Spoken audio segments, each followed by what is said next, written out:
अस्सलाम वालेकुम। हम ओ लेवल्स इकोनॉमिक्स की कंप्लीट वीडियो सीरीज़ के साथ आपके सामने हाज़िर हैं। और आज जो टॉपिक हम कवर करने जा रहे हैं वो है money supply and monetary policy. Money supply and monetary policy.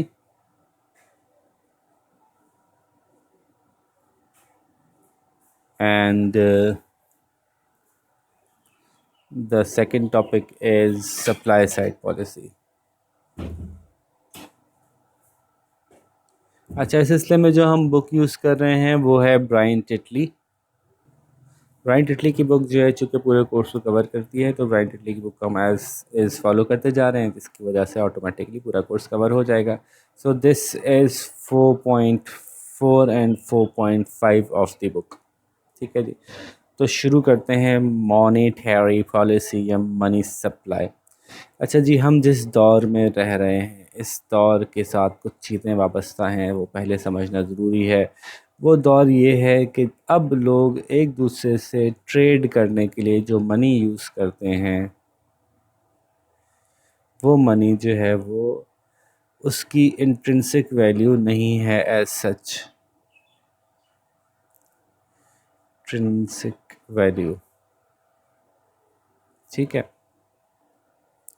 Intrinsic value क्या होती है? इंट्रिंसिक वैल्यू होती है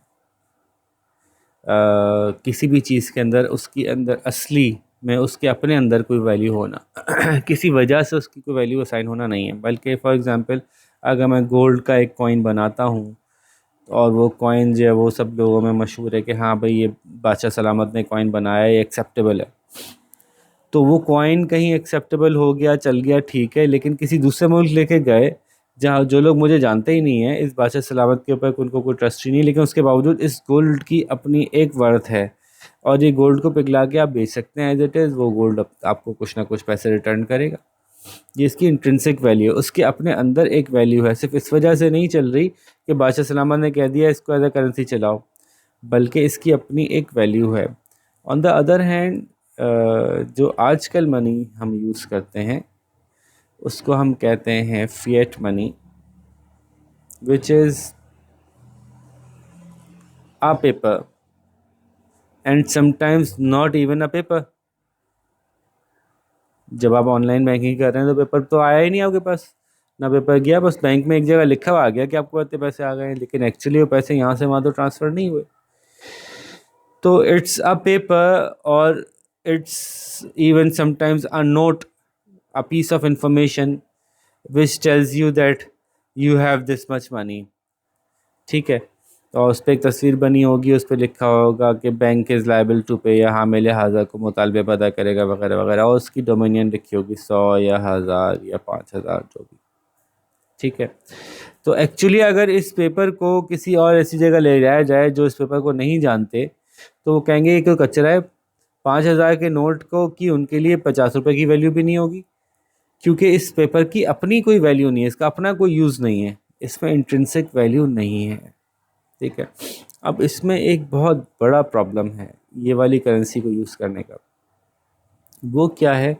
फॉर एग्ज़ाम्पल, मार्केट में टोटल एग्जिस्ट करते हैं 100 गोल्ड कॉइन्स। अच्छा, गोल्ड कॉइन और मज़ीद तैयार करना आसान नहीं है, because gold comes from mines and mines have a limited quantity of gold.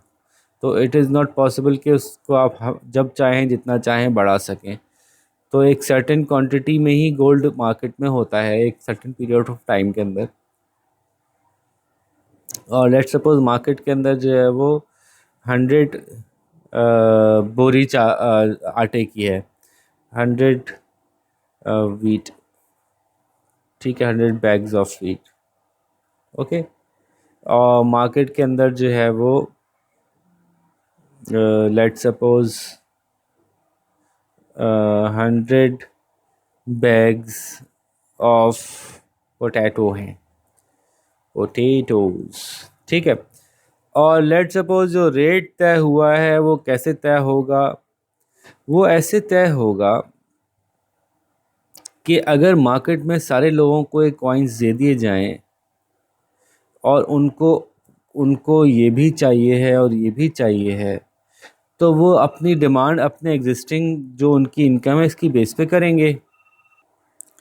अब जब ये चाहते हैं ये लोग कि इनको ये 100 बैग्स ऑफ वीट भी चाहिए ही चाहिए हैं और 100 बैग्स ऑफ पोटैटोज़ भी चाहिए ही चाहिए हैं, लेट्स सपोज, तो कुछ ना कुछ मार्केट में सेटअप इस तरह से होगा कि चूँकि मार्केट में एक जितने बैग्स ऑफ वीट और पोटैटोज़ बन रहे हैं, तो इट सीम्स कि एक bag of wheat would be equals to एक bag of potatoes,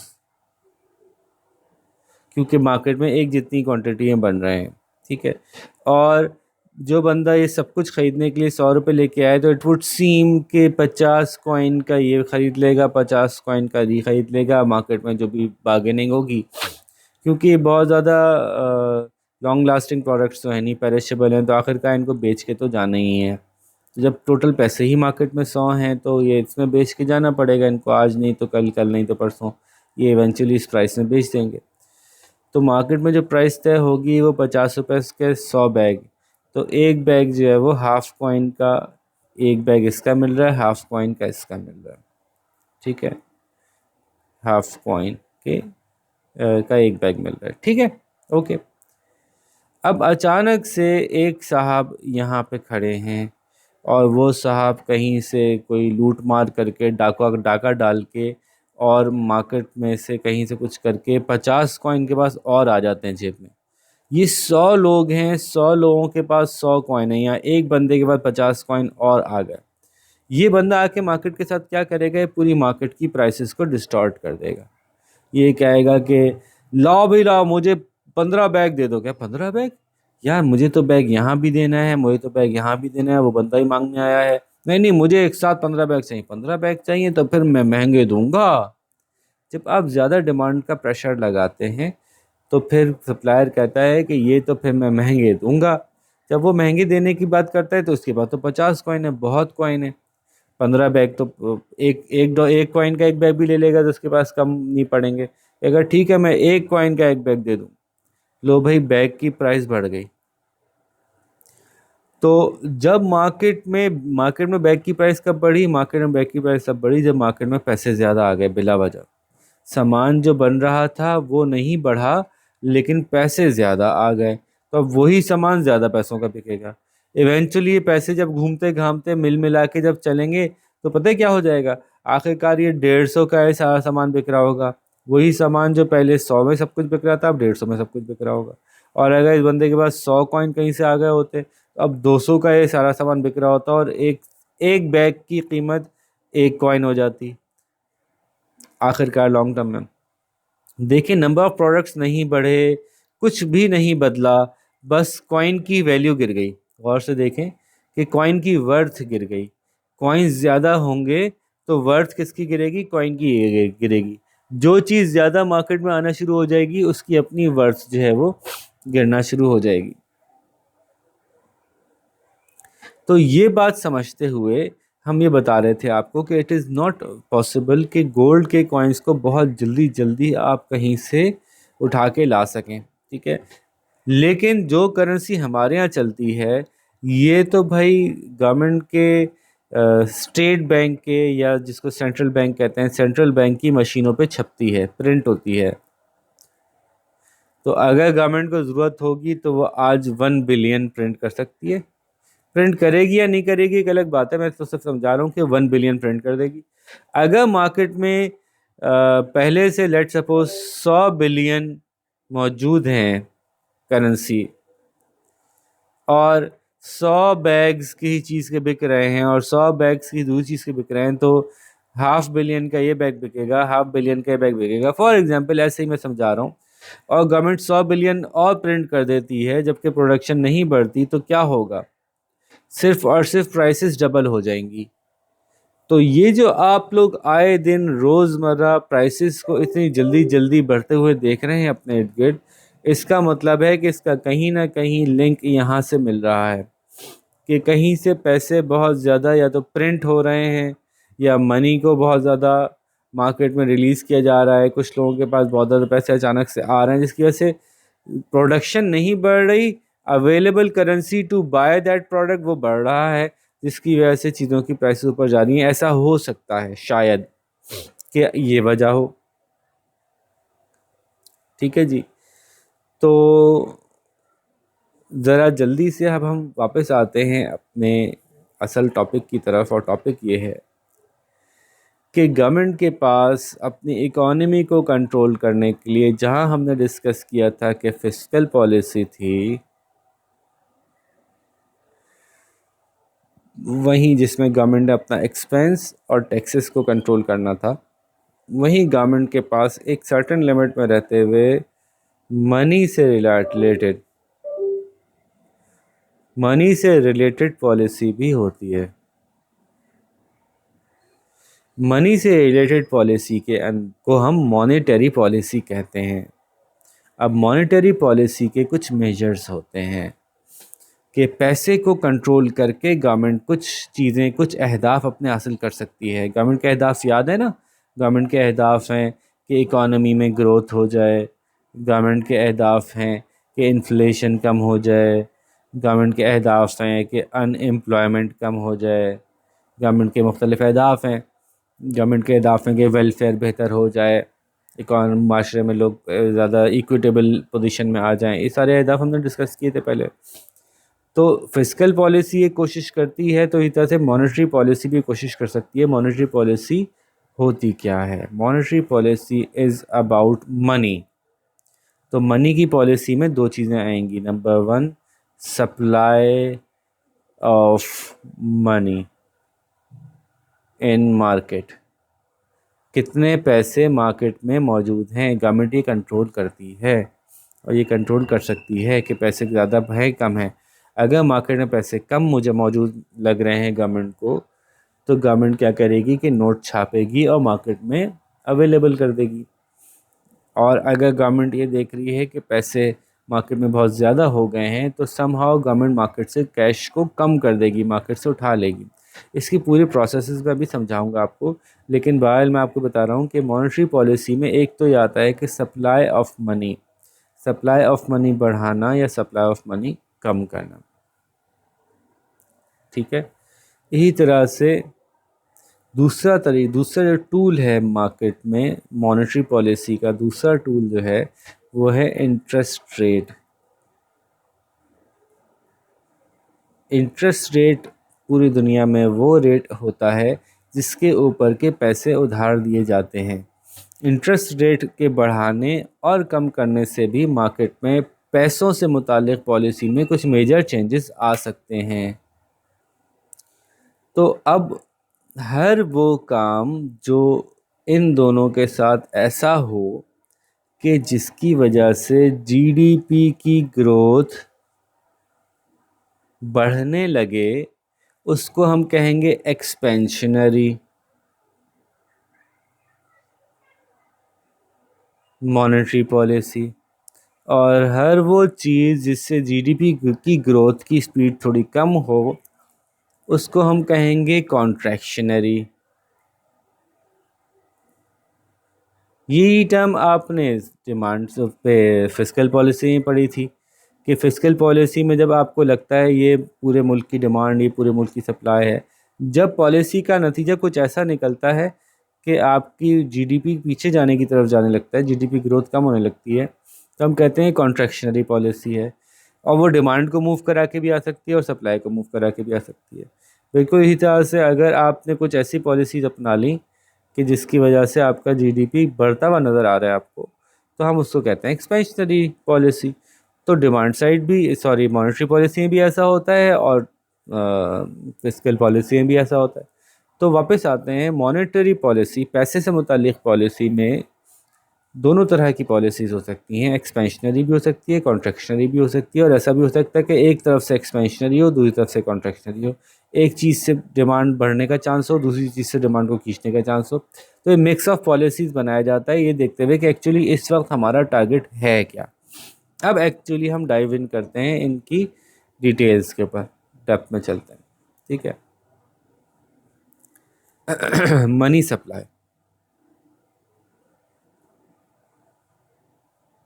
money supply किसे कहते हैं? कि कितना कैश मार्केट में गवर्नमेंट ने छाप के दिया हुआ है, प्लस लोगों के पास बैंक में कितने पैसे पड़े हुए हैं, ये भी मनी सप्लाई का पूरा पार्ट है। ठीक है, अच्छा, इसके अलावा भी मनी सप्लाई एग्जिस्ट करती है, यानी पैसा सिर्फ कैश में और सिर्फ बैंक में ये तो नहीं होता, क्या कहीं और भी पैसा हो सकता है? यस, बैंक्स ने खुद कुछ गवर्नमेंट से सिक्योरिटीज़ ख़रीदी हुई होती हैं। मैंने ये बताया था फिस्कल पॉलिसी में आपको कि टैक्स रेस करने का एक तरीका ये भी है कि सिक्योरिटीज़ बेची जाएं, जो कि गवर्नमेंट के साल भर के प्रॉमिस होते हैं कि हम एक साल में पैसा वापस कर देंगे, हमें लोन दे दीजिए, हम इससे रोड बना रहे हैं, हम इससे फलानी चीज़ कर रहे हैं, हम इससे वो काम कर रहे हैं। तो हम सिक्योरिटी का नाम ही इसका इसलिए है कि गवर्नमेंट की तरफ से सिक्योर्ड होते हैं, लाजमी पेमेंट वापस मिलेगी आपको। अगर गवर्नमेंट के पास नहीं हुए तो गवर्नमेंट नोट छाप के दे देगी, लेकिन आपको देगी वापस। तो सिक्योर्ड लोन होता है। तो ये भी तो इस फॉर्म में भी तो बैंक के पास पैसे पड़े हुए हैं। तो कैश एक सूरत है, बैंक एक सूरत है, सिक्योरिटीज़ एक सूरत है। उसके अलावा भी किसी शक्ल में क्या पैसे एग्जिस्ट कर सकते हैं? जी, पैसे की और भी कुछ फॉर्म्स होती हैं।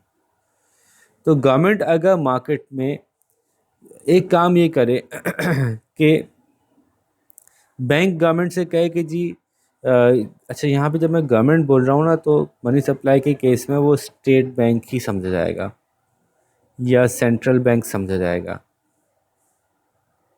ठीक है, क्योंकि मॉनेटरी पॉलिसी को ना सेंट्रल बैंक के हवाले कर दिया जाता है कि आप इसको चलाएं, हम फिस्कल चलाते हैं, आप इसकी मदद से कंट्रोल करें, हम फिस्कल की मदद से कंट्रोल करते हैं।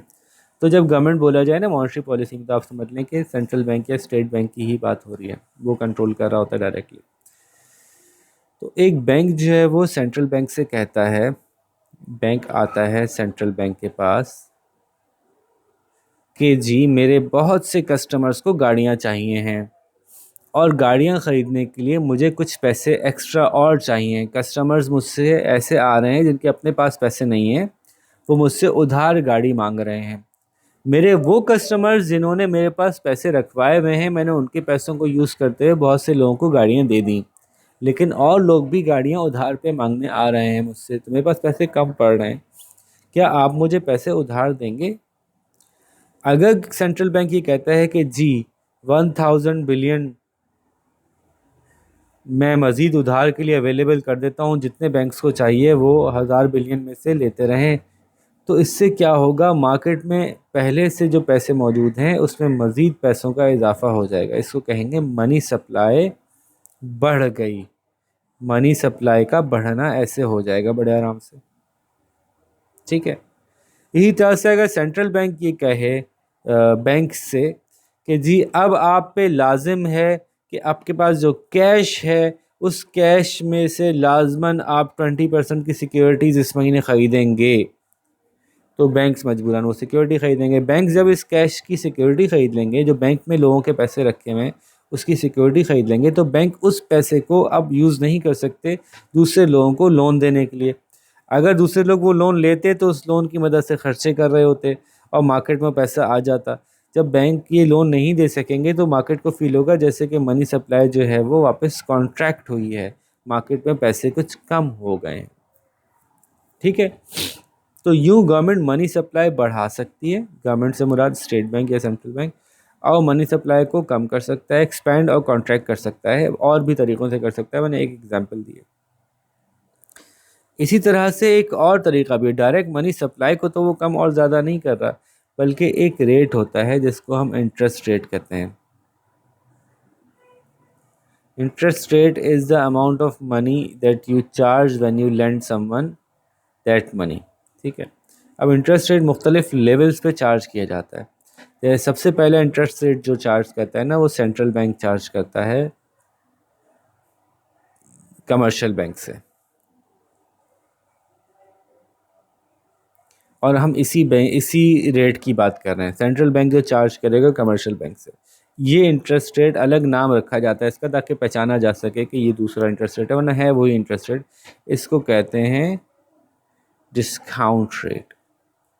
ठीक है, सेंट्रल बैंक क्या कहता है, अगेन कमर्शियल बैंक आया, कमर्शियल बैंक ने सेंट्रल बैंक से कहा कि जी मार्केट में बहुत लोगों को पैसा की रिक्वायरमेंट है क्योंकि वो बड़ी बड़ी गाड़ियाँ ख़रीदना चाहते हैं। अच्छा, ये बात आप समझ रहे हैं ना कि अगर सेंट्रल बैंक ने कहा ओके ये लो बहुत पैसा पकड़ो, मुफ्त में पकड़ो, एक साल बाद वापस कर देना, जब ये पैसा अचानक से बहुत सारे लोगों को उधार पे दिया जाएगा और सब लोग गाड़ियां मांगेंगे तो गाड़ियों की प्राइसेस के साथ क्या होगा, गाड़ियों के प्राइसेस बढ़ जाएंगे। एक्सपेंशनरी मॉनेटरी पॉलिसी के नतीजे में ऑटोमेटिकली क्या होगा, मार्केट में डिमांड बढ़ेगी। ये देखिए बहुत आसान है, ये रही डिमांड, ये रही सप्लाई।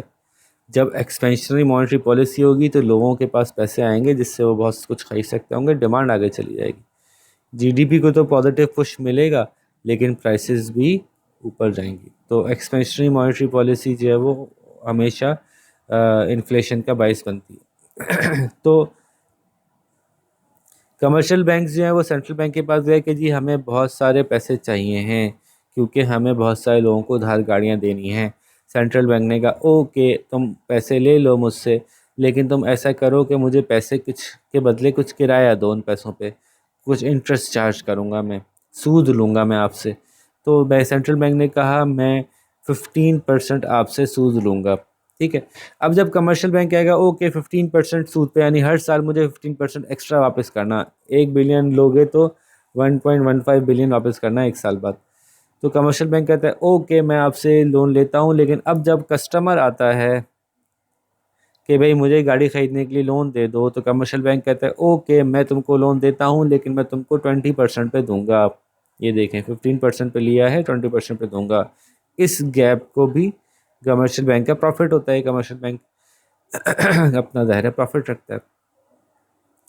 तो इसी तरह से कमर्शियल बैंक ये भी डिसाइड करता है कि उसके वो कस्टमर जिनसे उसने पैसा लिया हुआ है उनको अट्रैक्ट करने के लिए वो उनको कितने % सूद दे सकता है। ठीक है, ये सेवर्स हैं, सेव करने आए थे। सेव करने वाला एक बैंक में जा रहा था, उसने कहा रुको रुको मेरे पास आ जाओ, मैं तुमको ज़्यादा पैसे दूंगा, ज़्यादा % इंटरेस्ट दूंगा।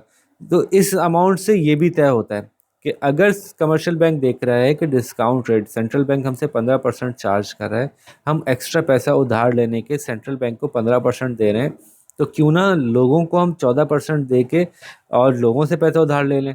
उसमें आसानी है कि हमें सेंट्रल बैंक से निस्बतन कुछ कम रेट पे मिल जाएगा लोगों से पैसा। अगर सेंट्रल बैंक कहेगा कि जी मुझे अब ये रेट 20% करना है, तो कमर्शियल बैंक के लिए मुश्किल होगा 20% पे लेना। क्यों? क्योंकि फिर अब ये मार्केट में रेट देगा कि हम तुम्हें 25% पे गाड़ी देंगे, महंगी गाड़ी पड़ेगी उसको, तो हर कोई उससे वो गाड़ी लेने आएगा नहीं, तो उसकी डिमांड कम हो जाएगी। ये कोशिश करेगा कि यार ये 20% पे गवर्नमेंट पे दे रही है, हम क्यों ना 19% दे दें सेवर्स को, और सेवर्स हमें पैसे देना शुरू कर दें। यूं इस तरह से डबल काम हो रहा है। देखिए ज़रा हम साफ जगह पे चलते हैं कि सेंट्रल बैंक ने अगर अपना डिस्काउंट रेट 15% से बढ़ाकर 20% कर दिया तो डबल तरीके से मार्केट में पैसे की कमी होने जा रही है। वो कैसे? एक तो जो कमर्शियल बैंक है, कमर्शियल बैंक जो है वो आगे कस्टमर्स को अपने, ये कौन से कस्टमर्स हैं, लोन सीकिंग कस्टमर्स, इन्वेस्टर्स भी इसमें शामिल हैं, प्रोड्यूसर्स भी शामिल हैं जो बैंक से कर्जा लेते हैं, लोन सीकिंग सब लोग वगैरह। ठीक है, गाड़ी ख़रीदने वाले, मशीनें ख़रीदने वाले वगैरह वगैरह। और एक कस्टमर बैंक के वो होते हैं जो बैंक में सेव करते हैं, इनको हम सेवर्स कहते हैं। जब सेंट्रल बैंक अपना डिस्काउंट रेट बढ़ाता है तो कमर्शियल बैंक कहता है कि भाई अब डिस्काउंट रेट बढ़ गया, मैं तुमको सस्ता लोन नहीं दे सकता, मुझे तुमको 25% पे लोन देना पड़ेगा कम से कम अपना प्रॉफिट रख के। पहले वो बहुत से कम नीचे आ सकता था, 15 पे आ सकता था, अब इस पर अब कम से कम 20 पे आ सकता है, लेकिन 20 पे आएगा नहीं क्योंकि उसको बैंक चलाने का खर्चा भी तो निकालना है। तो जब कमर्शियल बैंक कहेगा कि पहले मैं तुम्हें 20% पे दे रहा था, अब मैं तुम्हें 25% पे लोन दे रहा हूँ, यानी पहले तुम अगर 1 लाख का लोन लेते तो 1,20,000 वापस करते, अब 1 लाख के लोन पे 1,25,000 वापस करोगे सालाना, तो लोन सीकर्स को महंगा लगेगा। लोन सीकर्स फिर अपनी डिमांड कम कर देंगे, वो कहेंगे ओके यार मैं नहीं ख़रीदता इस साल गाड़ी, ओके मैं नई मशीन ख़रीदता। तो देखें इंटरेस्ट रेट बढ़ाने से क्या हो रहा है कि मार्केट में चीज़ों की डिमांड जो है वो गिर रही है। तो इंटरेस्ट रेट बढ़ाना एक कॉन्ट्रैक्शनरी पॉलिसी है क्योंकि उससे जीडीपी जो है वो पीछे जा रहा है, ऑल्दो उससे प्राइस लेवल पे भी कुछ फ़र्क पड़ रहा है, लेकिन प्राइस लेवल का फ़र्क इतना इम्पोर्टेंट इंटरेस्ट रेट के लेवल में नहीं होता, क्योंकि इसके और भी इम्प्लीकेशंस हैं। इंटरेस्ट रेट बढ़ाने से कुछ चीज़ें महंगी भी हो रही होती हैं, तो उस पर हम बाद में आते हैं। लेकिन एक्चुअली ये डिमांड साइड के साथ साथ कुछ ना कुछ सप्लाई पे भी इम्पेक्ट कर रहा होता है, इंटरेस्ट रेट बढ़ाने का इम्पेक्ट, क्योंकि कुछ कस्टमर ने ख़रीदना बंद कर दिया, कुछ इन्वेस्टर ने भी तो बंद किया होगी नई मशीनें लगाना, तो डिमांड भी कम होगी, सप्लाई भी कम होगी, प्राइस लेवल ऊपर भी जा सकता है, नीचे भी आ सकता है, डिपेंड करता है कि क्या चीज़ ज़्यादा कम हुई है। ठीक है, तो इंटरेस्ट रेट सेंट्रल बैंक ने डिस्काउंट रेट बढ़ाया, उससे मार्केट में जो इंटरेस्ट रेट दे रहा था वो बढ़ गया। लेंडर्स जो दे रहे थे लोन लेने वालों के लिए, उनके लिए बढ़ गया। और कमर्शियल बैंक सेवर्स को भी ज़्यादा रेट ऑफर करना शुरू कर देगा। क्यों? जैसे मैंने बताया ना कि पहले तो वो सेंट्रल बैंक से 15% ले रहा था, तो उसने बाकी लोगों से कहा भाई आप 14% पे आप लोग मुझे दे दें, तो मैं आपको जो है वो बहुत ये दूंगा वो दूंगा, क्योंकि 14% सस्ता है 15 के मुकाबले में। और उस वो 10% क्यों ही दे रहा है, 14 तक क्यों आना पड़ रहा है उसको? क्योंकि अगर वो 14 तक नहीं देगा, तो दूसरा बैंक खींच के ले जाएगा इन सेवर्स को। हर बैंक चाहता है कि ये सेवर्स मेरे पास आ जाएं, ताकि मेरे पास बहुत सारा पैसा हो आगे बहुत सारे लोगों को लोन देने के लिए। यही बैंक का कारोबार है, सेवर्स से पैसा रखवाता है और लोन देता है आगे लोगों को। बिल्कुल ये देखिए कि सेवर्स आते हैं, इनको कहते हैं मैं 14% आपको दूंगा, और इनसे पैसा लेके जो इन्वेस्टर्स आते हैं इनको दे देता है, इनको 20% पे दे देता है। ठीक है, अच्छा मज़े की बात यह है कि ये फ्रैक्शनल रिजर्व सिस्टम है, इसमें एक और भी मज़ीद गेम है, वो हम बाद में समझेंगे। तो सेवर्स को अब जब गवर्नमेंट ने 20% रेट कर दिया, तो ये बैंक भी क्या करेगा, ये रेट भी बढ़ा के 19% पे ले आएगा। तो एक तरफ तो ये बढ़ने की वजह से लोन की डिमांड कम हो गई, जो नई गाड़ियां खरीद रहे थे लोग वो कम खरीदना शुरू कर दी, जो इन्वेस्टर नई मशीन खरीद रहे थे वो नहीं कम करना शुरू कर दी उन्होंने। दूसरी तरफ ये रेट बढ़ जाने से, सेविंग रेट बढ़ जाने से, ये कस्टमर्स जो कुछ मार्केट में कुछ सामान खरीदने के लिए सोच रहे थे कि यार अपने पैसों से कुछ खरीद लेते हैं, कोई गाड़ी कोई घर अपने पैसों से खरीद लेते हैं, वो कहते हैं नहीं भाई अपने पैसों से भी खरीदने के बजाय बैंक में रखवाओ, बहुत अच्छे पैसे प्रॉफिट मिल रहा है। सेविंग्स बढ़ जाती हैं। सेविंग्स बढ़ने से क्या होता है कि ओवरऑल मार्केट में, इकोनॉमी में डिमांड साइड पे एक्टिविटीज़ जो हैं वो कम हो जाती हैं। कंज्यूमर्स कंज्यूम कर कम करते हैं, बिला वजह की कंजम्पशन कम कर देते हैं। सेविंग बढ़ने से भी कॉन्ट्रैक्शन होती है। तो इंटरेस्ट रेट बढ़ाने से दोनों साइड पे कॉन्ट्रैक्शन हो रही है, सेवर्स भी कॉन्ट्रैक्ट कर रहे हैं और प्रोड्यूसर्स और लोन सीकर्स भी कॉन्ट्रैक्ट कर रहे हैं। इसका उल्टा ले लीजिए, इंटरेस्ट रेट कम होगा, गवर्नमेंट ने कहा अब हम 10% पे आपको देने के लिए तैयार हैं, वो फ़ौरन इश्तिहारात लगाना शुरू कर देगा, अरे भाई आ जाओ, मैं 15% पे गाड़ी दे रहा हूँ, मैं 14 पे दे रहा हूँ, मैं 13.5 पे दे रहा हूँ, मैं 12 पे दे रहा हूँ।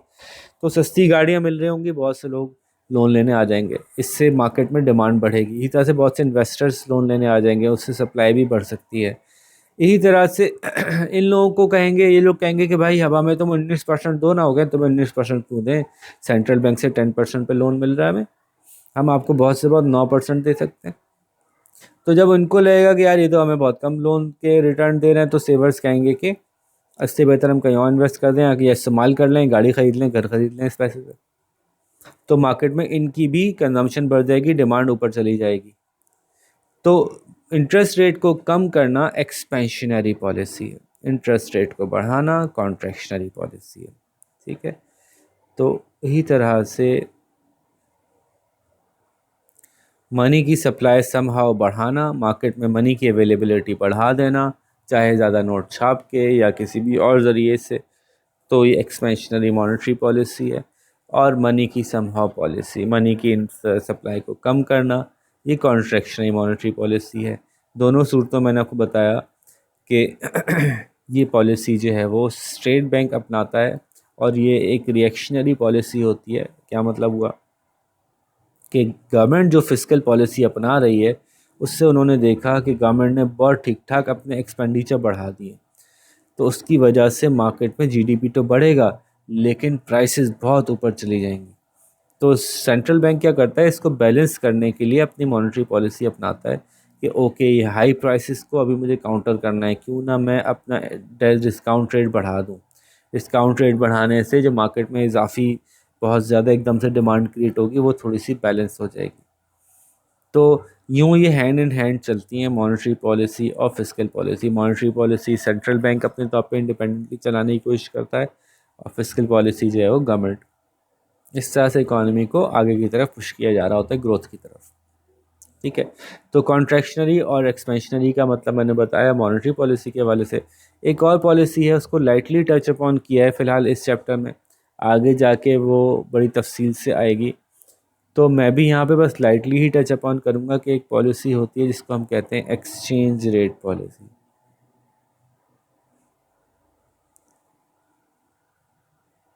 ठीक है, एक्सचेंज रेट पॉलिसी क्या होती है? एक्सचेंज रेट कहते हैं कि मेरा रुपी और $1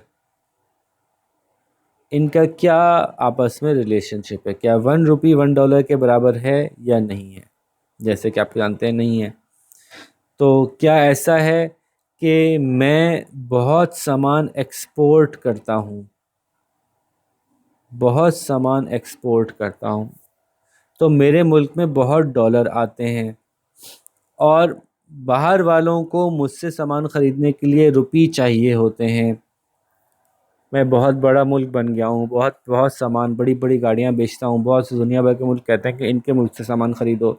इनके मुल्क से सामान ख़रीदने के लिए मेरी करेंसी की डिमांड बढ़ जाती है। जब मेरी करेंसी की डिमांड बढ़ जाएगी तो मेरे रुपए की वैल्यू डॉलर के मुकाबले में ऊपर जाएगी।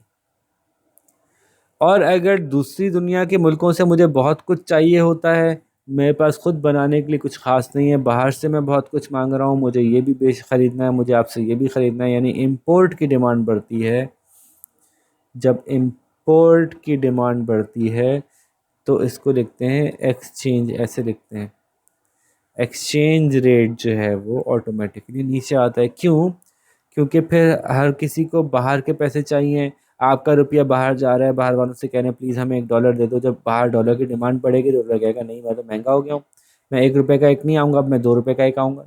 जिस चीज़ की डिमांड बढ़ती है ऑटोमेटिकली उसकी प्राइस ऊपर जाती है। तो अगर आप इंपोर्ट ज़्यादा करने की तरफ जा रहा है, आपका मुल्क बहुत ज़्यादा इंपोर्ट करता है, तो आपका एक्सचेंज रेट खुद ब खुद नीचे जाना शुरू हो जाएगा। और अगर आपका मुल्क बहुत ज़्यादा एक्सपोर्ट करता है, एक्सपोर्ट बढ़ती है उसकी, तो आपका एक्सचेंज रेट जो है वो खुद ब खुद ऊपर जाएगा। चेंज के लिए असल में ये चेंज के लिए यूज़ होता है और ये एक्स लगा हुआ है, इसलिए इसको एक्सचेंज ऐसे लिखते हैं हम लोग, वैसे एग्ज़ाम में नहीं लिखना आपको। ठीक है, तो एक्सचेंज रेट खुद ब खुद ऊपर जाता है, खुद ब खुद नीचे आता है ऐसी करेंसी के लिए जिस करेंसी को गवर्नमेंट ने छोड़ा हुआ हो फ्री फ्लोट पे, कि जो चाहे मार्केट में एक्सचेंज रेट डिसाइड हो जाए, डजेंट मैटर। इससे क्या होता है कि अगर इंपोर्ट बहुत होने लगती है मुल्क में तो हमारा एक्सचेंज रेट गिर जाता है। फॉर एग्ज़ाम्पल हमें एक बैरल ऑयल का चाहिए जो कि $100 का है। ठीक है, और हमें अभी एक डॉलर $1 का मिल रहा है, तो हम 100 रुपीज़ से बैरल ऑफ ऑयल ख़रीद सकते हैं। लेकिन हमने बहुत ज़्यादा ख़रीदना शुरू कर दिया, बहुत ज़्यादा हमें मार्केट से बाहर से चीज़ें ख़रीदना शुरू कर दी, तो हमारा एक 100 रुपीज़ मार्केट के $1 के $100 के बराबर नहीं रहा, बल्कि हमारी करेंसी की वैल्यू गिर गई और 200 रुपीज़ के एक $100 आने लगे। पहले हमें एक बैरल $100 का बैरल 100 रुपीज़ का लगता था, अब हमें $100 का बैरल 200 रुपीज़ का लगने लगा, और हम और ऐसे ही चलते रहे तो हमें 400 रुपीज़ का लगने लगेगा, और हमारा हालात यही रहे तो हमें 1000 रुपीज़ का लगने लगेगा या 10,000 रुपीज़ का लगने लगेगा। हमारे हालात जितने बुरे होते जाएंगे हमारी करेंसी की वैल्यू गिरती जाएगी, हम बाहर से ऑयल मंगा रहे होंगे, हमें और महंगा पड़ेगा। एक वक्त ऐसा आएगा कि वो इतना महंगा लगने लगेगा लोकल लोगों को कि लोकल लोग कहेंगे हमें नहीं चाहिए इतना ज़्यादा। तो ये जो इंपोर्ट बहुत ज़्यादा होने से एक्सचेंज रेट की वैल्यू गिरती है, उससे फ़ायदा होता है कि एक वक्त आता है कि लोकल लोग कहते हैं कि ये तो हमारे लिए वर्थ ही नहीं रहा, वैल्यू फॉर मनी नहीं रहा, कि हमें अब ये मज़ीद नहीं चाहिए। तो जब वो इसकी इंपोर्ट करना कम करते हैं तो ख़ुद ब खुद आपके एक्सचेंज रेट की वैल्यू पहले से बेहतर हो जाती है। तो ये सेल्फ स्टेबलाइजिंग होता है, फ्री फ्लोट पे छोड़ देने से सेल्फ स्टेबलाइज हो जाता है कि जब आप बहुत कुछ मंगा रहे होते हैं बाहर से, एक्सचेंज रेट आपका गिर जाता है, एक्सचेंज रेट की वैल्यू ख़राब हो जाती है। एक्सचेंज रेट की वैल्यू ख़राब होती है, आप बहुत कुछ मंगाना कम कर देते हैं, आप बहुत कुछ मंगाना कम कर देते हैं, आपके एक्सचेंज रेट की वैल्यू बेहतर हो जाती है, आपके एक्सचेंज रेट की वैल्यू बेहतर हो जाती है, आप कुछ मंगाना बढ़ा देते हैं, आप कुछ मंगाना बढ़ाते हैं, आपके एक्सचेंज रेट की वैल्यू ख़राब हो जाती है, एक्सचेंज रेट की वैल्यू ख़राब हो जाती है, आप कुछ मंगाना कम कर देते हैं। तो यूँ आप आहिस्ता आहिस्ता बहुत सारी फ्लक्चुएशन से होते होते एक बैलेंस सिचुएशन में आ जाते हैं। ठीक है, इसको फ्री फ्लोट एक्सचेंज रेट कहते हैं, जो कि हमने तो नहीं देखा होते हुए, नॉर्मली हमारे मुल्क में तो नहीं होता। हमारे यहाँ होता है मज़ीद एक्सचेंज रेट की पॉलिसीज़ में एक होती है फिक्स्ड एक्सचेंज रेट। फिक्स का मतलब क्या हुआ, बस भाई 1 रुपी इज इक्वल्स टू $1, बस बात ख़त्म। अब जो भी हो जाए, आप 10,000 बैरल ऑयल के मंगा लो या 50 बैरल ऑयल के मंगाओ या 1 बैरल ऑयल का मंगाओ, हमने तय कर दिया, इस गवर्नमेंट ने तय कर दिया कि $1 $1 के बराबर है। गवर्नमेंट कोई भी जब ये तय करती है तो इसका बहुत सख्त खमियाजा भुगतना पड़ता है। वो क्या कि भाई इस गवर्नमेंट के पास लेट सपोज एक्सपोर्ट किया इस गवर्नमेंट ने बहुत सारा सामान, जिसकी वजह से गवर्नमेंट के पास $1,000 कहीं से आ गए। गवर्नमेंट ने कहा $1 $1 के बराबर है। लोगों ने कहा अरे वाह मज़े आ गए, हमें तो पेट्रोल चाहिए, बहुत सस्ता पड़ रहा है, बहुत पेट्रोल मंगाओ। लोगों ने 100 बैरल पेट्रोल के मंगाए, $100 दिए। लोगों ने $1,000 बैरल पेट्रोल के मंगा लिए, $1,000 गवर्नमेंट ने इशू कर दिए। अब गवर्नमेंट लोग चाहते हैं कि $50,000 बैरल ऑयल के मंगाए, $50,000 गवर्नमेंट के पास है ही नहीं इस रेट पे देने के लिए कि वो $1 का $1 देगी और $1 का 1 बैरल आ रहा है, तो लोगों को $1 का 1 बैरल महसूस होगा। आखिरकार ये फिक्स करने का मतलब है कि गवर्नमेंट की जेब से डॉलर जाना शुरू हो जाएंगे, लोग इंजॉय कर रहे होंगे, गवर्नमेंट अपने डॉलर्स को खर्च कर रही होगी लोगों को फैसिलिटेट करने के लिए। या तो आपके पास ऐसा एक्सपोर्ट की नदी बह रही हो, इतनी एक्सपोर्ट आप करते हो कि आपके पास हर महीने हर साल बेतहाशा डॉलर्स कैश इन हो रहे हों, तो आप कहते हो लगा रखो भाई, जितना चाहिए इंपोर्ट के लिए हम खर्च करेंगे। ठीक है, लेकिन अगर आपकी एक्सपोर्ट की एक लिमिटेड सी क्वांटिटी है तो उससे ज़्यादा आप फिक्स कर नहीं सकेंगे अपने रेट को, आपको आखिरकार कुछ ना कुछ मैनेज करना पड़ेगा। तो बिल्कुल फ्री छोड़ने पे और बिल्कुल ही फिक्स कर देने के बीच में एक चीज़ होती है, उसको कहते हैं मैनेज्ड फ्लोट एक्सचेंज रेट। ठीक है, तो सबसे पहले तो ये समझ में आ गई, देखें सिर्फ टच अप ऑन करना है, इसकी तफसील आगे आएगी। सबसे पहले समझ लें कि एक्सचेंज रेट क्या होता है, कि $1 कितने रुपए का है। एक्सचेंज रेट गिर गया का मतलब क्या होता है कि पहले $1 1 रुपए का आ रहा था, अब $1 2 रुपए का आता है। ये एक्सचेंज रेट गिर गया, मेरे पैसे की कदर गिर गई। पहले इसका एक मैं 1 के बराबर था, अब इसका 1 मेरे 2 के बराबर हो गया, तो मेरी वैल्यू गिर गई।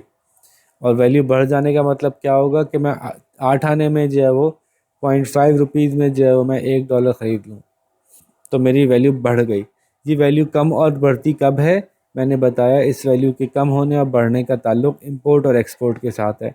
एक्सपोर्ट बढ़ेंगी मेरी वैल्यू बढ़ेगी, इंपोर्ट बढ़ेंगी मेरी वैल्यू कम होगी। तो इस वैल्यू को किसी तरह से मैनेज करने की कोशिश करना, ये एक्सचेंज रेट पॉलिसी कहलाती है। वो इसलिए मैनेज करने की कोशिश करते हैं कि अगर आप इंपोर्ट बहुत ज़्यादा करेंगे और आपके मुल्क में इतने पैसे डॉलर नहीं हैं तो आप फंस जाएंगे, तो समहाउ एक्सचेंज रेट को थोड़ा सा ऊपर करना पड़ेगा ताकि लोग इंपोर्ट करना कम करें। एक्सचेंज रेट की यानी अपनी करेंसी की वैल्यू कम करनी पड़ेगी। जब आप अपनी करेंसी की वैल्यू कम करते हैं तो हम कहते हैं कि डेप्रिसिएशन हो रही है, डेप्रिशिएट किया आपने। और अगर आपने अपनी करेंसी की वैल्यू बढ़ा ली किसी तरह से, खुद ब खुद बढ़ गई, आपने बढ़ा ली, उसको आपने कहा एप्रिसिएशन हो गई। ठीक है, वैल्यू बढ़ गई। इसी तरह से एक और टर्म यूज़ की जाती है डीवैल्यूएशन, आपकी करेंसी डीवैल्यू हो गई, या पॉजिटिव रीवैल्यूएशन, आपकी करेंसी की वैल्यू ऊपर चली गई।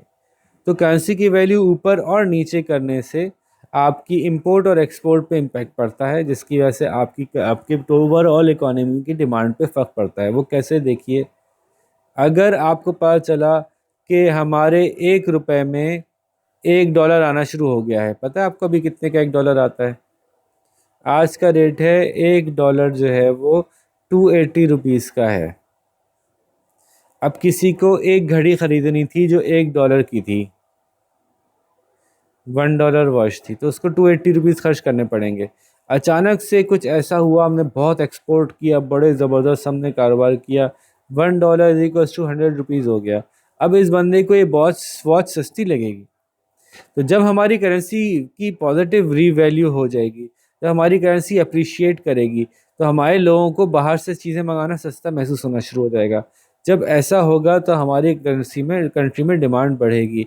This is an expansionary situation, कि जब हमारी करेंसी की वैल्यू ऊपर जाएगी, वैल्यू ऑफ एक्सचेंज रेट ऊपर जाएगा, तो एक्सपेंशन होगी मार्केट में डिमांड बढ़ेगी, मार्केट में एम्प्लॉयमेंट बढ़ेगी, मार्केट में लोग बाहर से चीज़ें मंगा मंगा के लाके यहाँ बेच रहे होंगे और हमें बहुत सस्ती लग रही होंगी।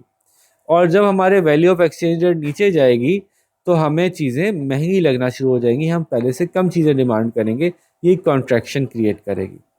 तो यूँ मैंने आपको मॉनेटरी पॉलिसी में कॉन्ट्रैक्शन और एक्सपेंशन समझाया, और एक्सचेंज रेट पॉलिसी में कॉन्ट्रैक्शन और एक्सपेंशन समझाया। एक्सचेंज रेट की कॉन्ट्रैक्शन और एक्सपेंशन बस समझ लें, सिर्फ टच अपॉन किया है, बड़ी तफसील से हम इसको आगे बात करेंगे कि गवर्नमेंट किस तरह से मैनेज कर पाती है एक्सचेंज रेट के को फिक्स करना या मैनेज करना, ये कैसे पॉसिबल होता है। और अभी जो दूसरा टॉपिक अभी हमें डिस्कस करना है वो 4.5 which is supply side policy.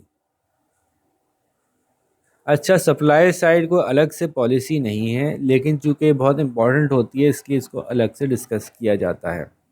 ठीक है, ऐसी पॉलिसीज़ जैसे मैंने पिछले लेक्चर में भी बताया था आपको फिस्कल पॉलिसी में, कि जो डिमांड साइड पॉलिसीज़ होती हैं वो पॉलिसीज़ जो कि डिमांड को बढ़ाती हैं, बहुत जल्दी उनका रिज़ल्ट आ जाता है, बहुत जल्दी आपको एक्सपेंशन, ग्रोथ या कॉन्ट्रैक्शन जो दिखानी है वो बड़ी जल्दी नज़र आ जाती है। उसी गवर्नमेंट के टाइम पीरियड में आपको रिजल्ट्स मिलना शुरू हो जाते हैं, लेकिन उसका इम्पैक्ट शॉर्ट रन होता है, कुछ अरसे में उसका इम्पैक्ट आहिस्ता आहिस्ता न्यूट्रलाइज हो जाता है। सप्लाई साइड पॉलिसी ऐसी चीज़ों को कहते हैं जिन पॉलिसीज़ के थ्रू आपकी कैपेसिटी बढ़ जाए, ओवरऑल आपका ग्रोथ इस तरह की हो जाए कि कैपेसिटी टू प्रोड्यूस बढ़ चुकी हो आपकी। ठीक है, अब सप्लाई साइड पॉलिसीज़ में हमने बहुत सारी बातें की थी, इंफ्रास्ट्रक्चर को बहुत ज़्यादा हमने फोकस किया था, डेवलपमेंट को फोकस किया था, ह्यूमन रिसोर्स की एजुकेशन को फोकस किया था, लोगों की हर वो चीज़ जो हमारी कैपेसिटी टू प्रोड्यूस बढ़ा दे लॉन्ग रन में, वो सप्लाई साइड पॉलिसी है। अब उसमें सब कुछ शामिल हो सकता है, जितना आप इमेजिन कर सकते हैं इमेजिन कर लें। तो supply side policies could be fiscal policy, supply side policies could be monetary policy, supply side policies could be other policy options जो कि पॉलिटिकल पॉलिसीज़ हैं, ये भी सप्लाई साइड में आ सकती हैं। अच्छा, अभी क्या क्या हो सकते हैं थोड़ा सा हम बात करते हैं। फिस्कल का मतलब तो गवर्नमेंट अपना खर्चा जो कर रही है, गवर्नमेंट जो टैक्स लगा रही है। मॉनेटरी का मतलब है मनी सप्लाई या इंटरेस्ट रेट। तो गवर्नमेंट अपने खर्चे करे और गवर्नमेंट खर्चे करना शुरू कर दे ऐसी जगहों पे जहाँ से कि सप्लाई लॉन्ग रन में बढ़ जाएगी। फॉर एग्जांपल क्या क्या बातें हो सकती हैं, ऑल्दो ये हमने फिस्कल पॉलिसी में कवर किया है सप्लाई साइड पॉलिसी को फिस्कल पॉलिसी के हवाले से। तो गवर्नमेंट जो है वो रोड्स बनाए, इंफ्रास्ट्रक्चर ना, तो मैं इसको इंफ्रास्ट्रक्चर के नाम से सम अप कर लेता हूँ। अब उसमें रोड भी आ गई, उसमें डैम भी आ गया, बिजली सस्ती बनेगी, उसके अंदर जो है वो सोलर पैनल्स भी आ गए, सब कुछ आ गया। इसके अलावा इसमें सब्सिडी आ गई, सब्सिडी पैसे सस्ते लगा के बिजली का बिल चार्ज करना, उन लोगों को सब्सिडी देना जो कि इस इंफ्रास्ट्रक्चर डेवलपमेंट या एम्प्लॉयमेंट डेवलपमेंट पे काम कर रहे हैं। ठीक है, या सब्सिडी के साथ एक और लफ्ज़ यूज़ होता है टैक्स इंसेंटिव देना। ठीक है, ये क्या होते हैं कि आपने कहा कि ठीक है, अगर आप जो है वो अगर बिजली प्रोडक्शन का कारखाना लगाएंगे तो आपके एम्प्लॉयज़ पे टैक्स हम थोड़ा कम कर देंगे। जैसे हमारे मुल्क में क्या किया गवर्नमेंट ने कि अगर आप सॉफ्टवेयर एक्सपोर्ट करेंगे तो हम आपके ऊपर टैक्स रेट कम कर देंगे, टैक्स इंसेंटिव है। तो लोग फिर उस एरिया पे ज़्यादा काम करने आते हैं।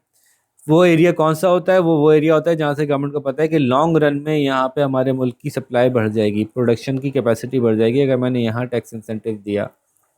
तो गवर्नमेंट देखभाल के टैक्स इंसेंटिव अगर उस जगह दे जहाँ से कि लॉन्ग रन में प्रोडक्शन बढ़ने का चांस हो, तो फिर गवर्नमेंट कहती है, तो इसको कहा जाएगा supply side policy. Tax incentive ऐसी जगह दे दिया जहाँ से कि फौरी एकदम से सप्लाई तो बढ़ गई लेकिन उसका लॉन्ग रन इम्पैक्ट नहीं है, तो फिर ये सप्लाई साइड पॉलिसी नहीं कहलाएगी। तो हर tax incentive supply side policy नहीं कहलाएगा, हर सब्सिडी सप्लाई साइड पॉलिसी नहीं कहलाएगी, बल्कि हर वो सब्सिडी या टैक्स इंसेंटिव जो कि लॉन्ग रन में प्रोडक्शन को बढ़ाने का बाइस बनेगा, ऐसी प्रोडक्शन बढ़ाने का बाइस बढ़ेगा जो बढ़ ही रहे, तो वो कहलाएगा। इस तरह से गवर्नमेंट का एजुकेशन पे खर्चा, इंफ्रास्ट्रक्चर पे हो गया, एजुकेशन पे हो गया, एजुकेशन ट्रेनिंग, ठीक है। जैसे कि गवर्नमेंट सब्सिडी दे दे नए बिजनेस को, small business, new small business, ये सप्लाई साइड पॉलिसी इसलिए कि स्मॉल बिजनेस अगर सरवाइव कर गया तो लॉन्ग रन में बिग बिजनेस बन जाएगा, ठीक है। इसी तरह से आप जो है वो जैसे मैंने कहा एजुकेशन ट्रेनिंग ये फ्री करा दें, सब्सिडाइज करा दें या फ्री करा दें, या लोगों की स्किल डेवलपमेंट पे काम कर दें। तीसरी चीज़ है एजुकेशन ट्रेनिंग हो गया, इंफ्रास्ट्रक्चर हो गया, R&D पे गवर्नमेंट खर्चा करते हैं। R&D क्या है? Research and development.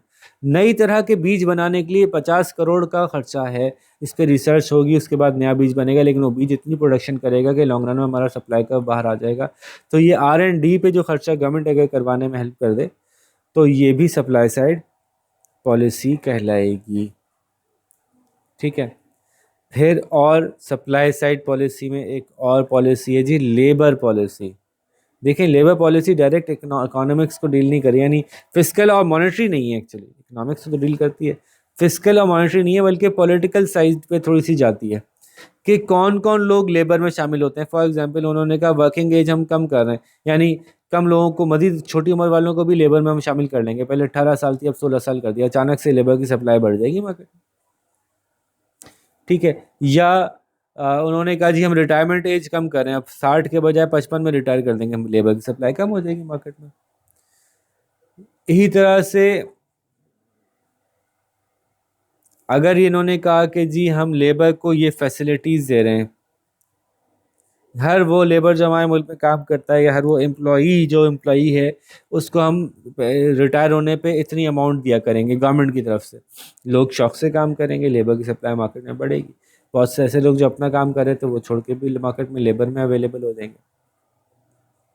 तो लेबर को बढ़ाने या कम करने की पॉलिसी, सारे लेबर बढ़ेगा तो ऑटोमेटिकली जो प्रोड्यूसर्स हैं उनको फैसिलिटीज़ मिलेंगी कि इतना लेबर अवेलेबल है, सस्ता मिल रहा है, हम उससे अपनी मर्ज़ी का जो चाहें काम ज़्यादा से ज़्यादा करवा सकते हैं, प्रोडक्शन आवर्स ज़्यादा कर सकते हैं। तो लेबर की सप्लाई डायरेक्टली प्रोडक्शन के इंक्रीज़ का बायस बनती है, तो इसलिए ये भी सप्लाई साइड पॉलिसी कहलाती है।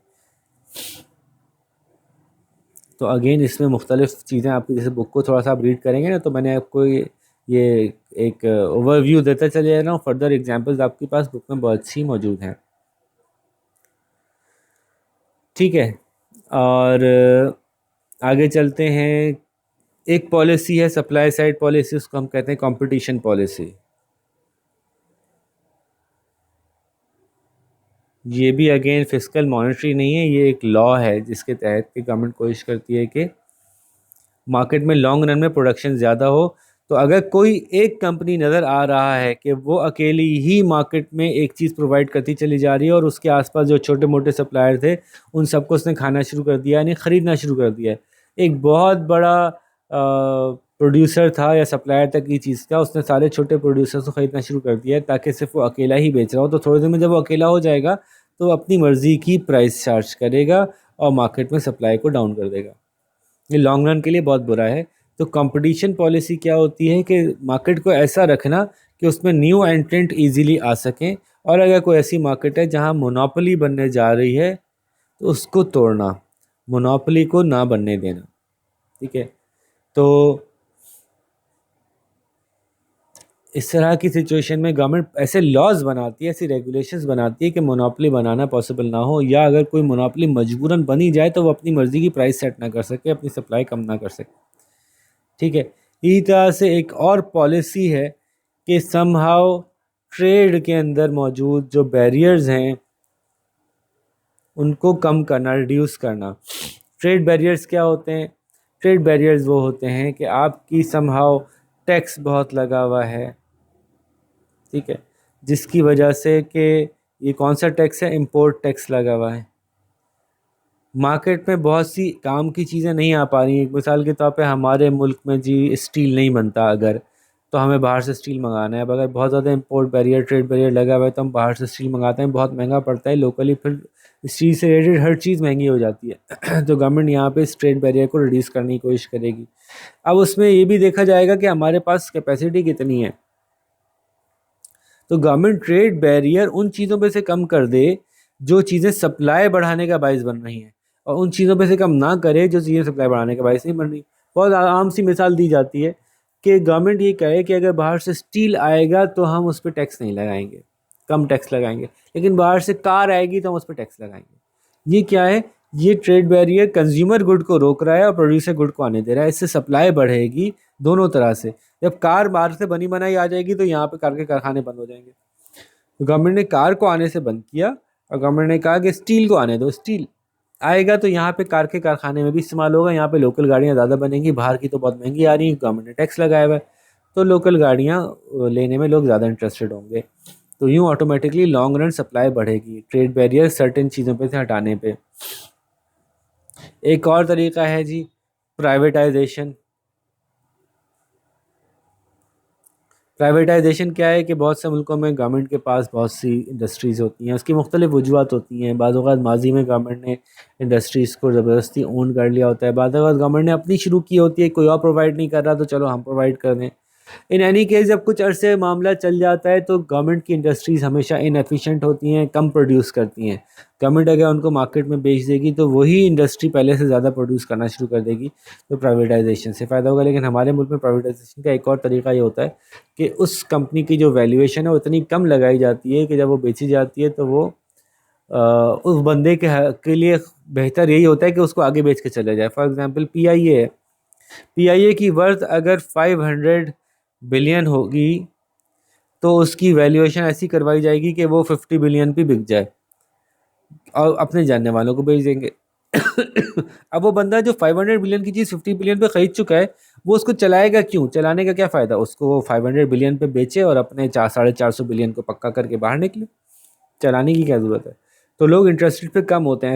ऐसी प्राइवेटाइजेशन जो पार वैल्यू पे नहीं की जाती, उसको चलाने में लोग कम इंटरेस्टेड होते हैं, उसको टुकड़े टुकड़े करके बेच देने में ज़्यादा इंटरेस्टेड होते हैं।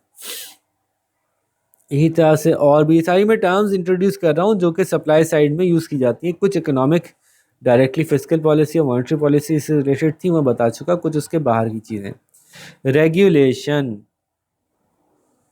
या डीरेगुलेशन, ये क्या होता है?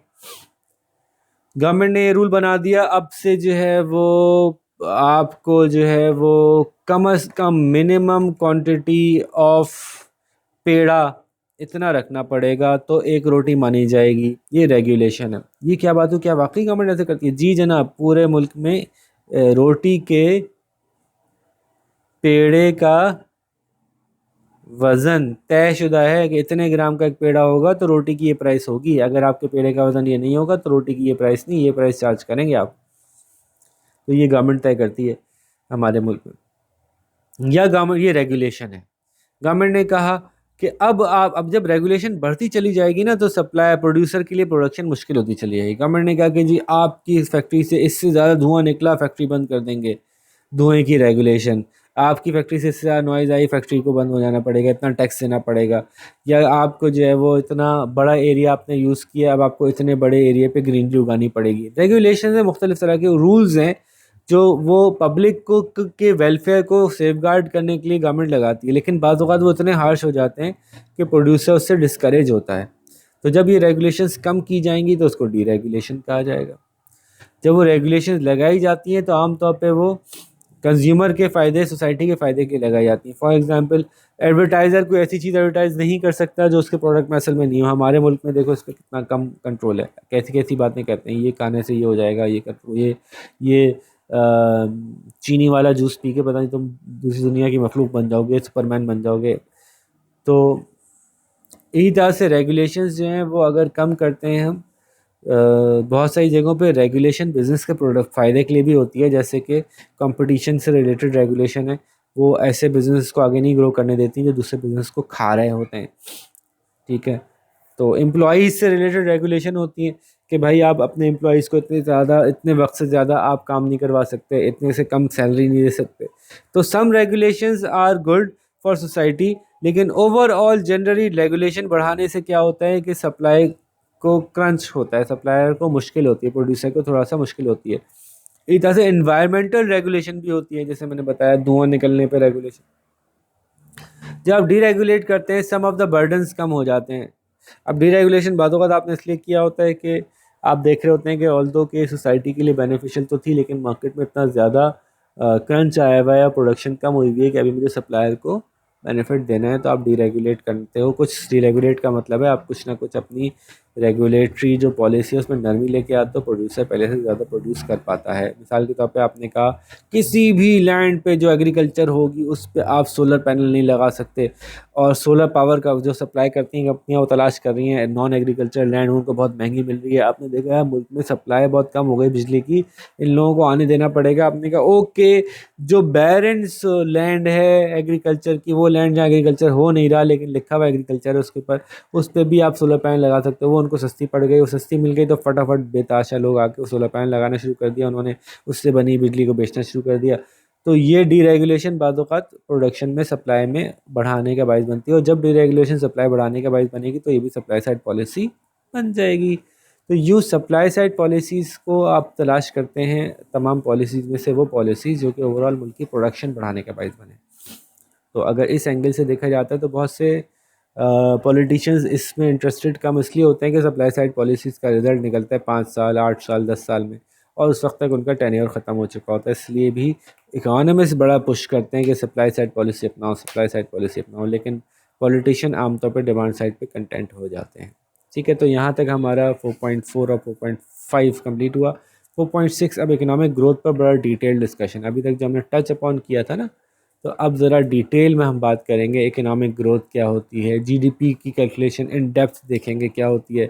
ये इस लास्ट चैप्टर में हमने बस टच अपॉन ही किया था, तो अब हम इसको बड़ी तफसील से इकोनॉमिक ग्रोथ क्या है, कैसे होती है, उसके क्या फ़ायदे हैं, क्या नुकसान है, फिर आगे एम्प्लॉयमेंट क्या होती है, कैसे होती है, अनएम्प्लॉयमेंट क्या होती है, क्यों होती है, कितने टाइप्स की होती है।